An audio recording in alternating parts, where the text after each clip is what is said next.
আসসালামু আলাইকুম রহমতুল্লাহ। আলহামদুলিল্লাহ রবিল আলমিন ওসসালাতু ওয়াসসালামু আলা রাসূলিল্লাহ সাল্লাল্লাহু আলাইহি ওয়াসাল্লাম। আলহামদুলিল্লাহ, সবাই কেমন আছেন? আমি আলহামদুলিল্লাহ ভালো আছি। আজকে ভিডিওটি আপলোড দিতে অনেক দেরি হয়ে গেল।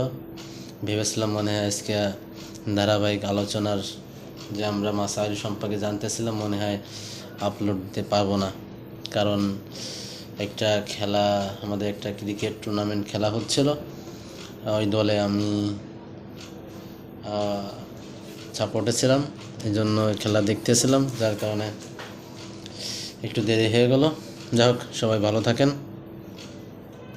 আলহামদুলিল্লাহ, আমরা ধারাবাহিক প্রয়োজনীয় মাসাইল সম্পর্কে জানতেছিলাম। এ পর্বে আমরা গত পর্বে আমরা জেনেছি নামাজের প্রথম রাকাতে রুকুর আগে 11টি মাসআলা। এই পর্বে আমরা রুকুতে 6টি মাসআলা সম্পর্কে জানব। রুকুর আগে 11টি মাসআলা সম্পর্কে জেনেছি আমরা। এ পর্বে আমরা জানব রুকুতে 6টি মাসআলা ইনশাআল্লাহ। 1 নম্বরে, রুকুতে যাওয়ার সময় আল্লাহু আকবার বলা সুন্নাত। 2 নম্বরে, রুকু করা ফরজ। 3 নম্বরে, রুকুতে দেরি করা ওয়াজিব। 4 নম্বরে, রুকুতে থাকিয়া সুবহান রব্বিয়াল আজিম 3 বার, 5 বার অথবা 7 বার বলা সুন্নাত। 5 নম্বর, রুকু হইতে উঠিবার সময় সামি আল্লাহু লিমান হামিদাহ রব্বানা লাকাল হামদ বলা সুন্নাত। 6 নম্বর হচ্ছে রুকু হইতে সোজা হইয়া খাড়া হওয়া ওয়াজিব। ইনশাআল্লাহ 6টি মাসালা আমরা জানলাম। আরেকবার আমরা দেখে নিই।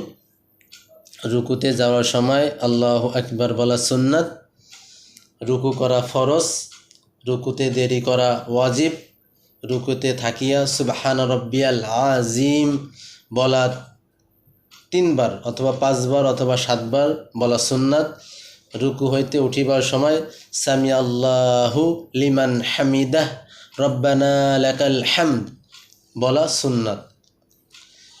রুকু হইতে সোজা হয়ে খাড়া হওয়া ওয়াজিব।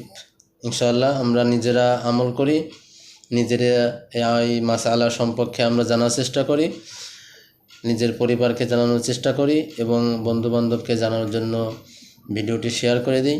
সবাই ভালো থাকবেন। আসসালামু আলাইকুম রহমতুল্লাহ।